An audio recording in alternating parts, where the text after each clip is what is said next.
Tell us what to make of these new numbers. Hi, Alicia. Thank you so much for having me. What we're seeing by these numbers is a combination, essentially, of waning immunity. We've had people who've had boosters over 3 to 4 months ago and need to be boosted again. We're seeing other Omicron subvariants emerge. We have one that's dominant now called EG5.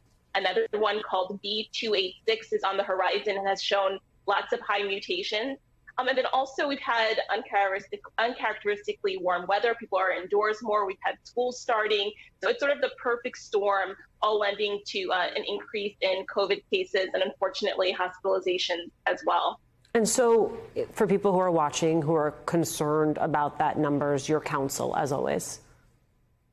Right. So, as you alluded to earlier, we are nowhere in the same place we were 1, 2, 3 years ago. We're seeing an increase from an already very low level. But, I will say that, COVID is not done with us and probably will never be done with us. So I always, suggest and recommend that people stay safe. So you're going to continue to mask in crowded areas. I would say to stock up on those home self-tests.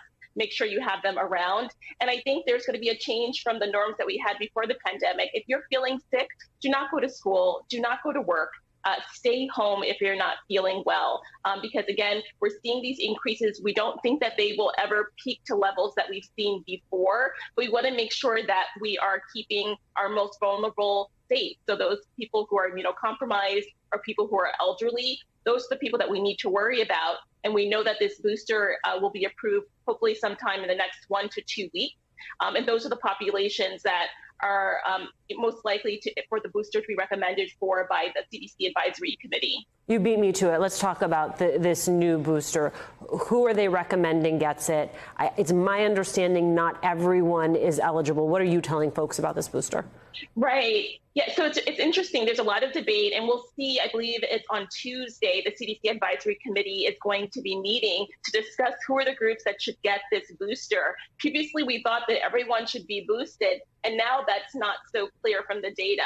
Right now, I think that they will recommend it for people who are elderly, people who are immunocompromised, and probably for adults with underlying medical conditions. For others who want the booster, they probably will say, have that conversation with your healthcare professional about whether on your individual basis, it's warranted for you. But I would encourage everyone to keep an eye out for that news to see whether or not the booster will be recommended for them. Since you and I always circle back to this conversation about equity and access, the federal government no longer covering the cost of COVID vaccinations. I wonder if you have insurance, if you don't, how much this new booster is expected to cost people and what it means then for the efficacy of the booster if there are people who may not be able to access it.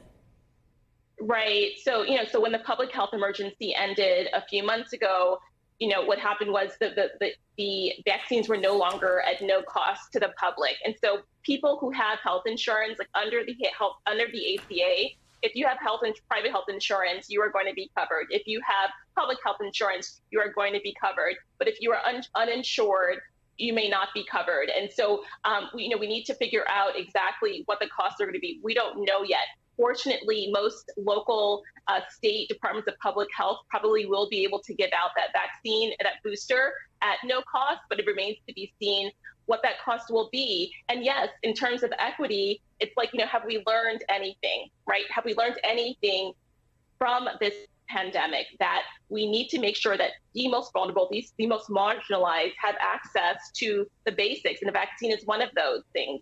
If everyone is not boosted who needs to be boosted, we are going to see an uptick in cases and hospitalizations. We know that this is going to happen.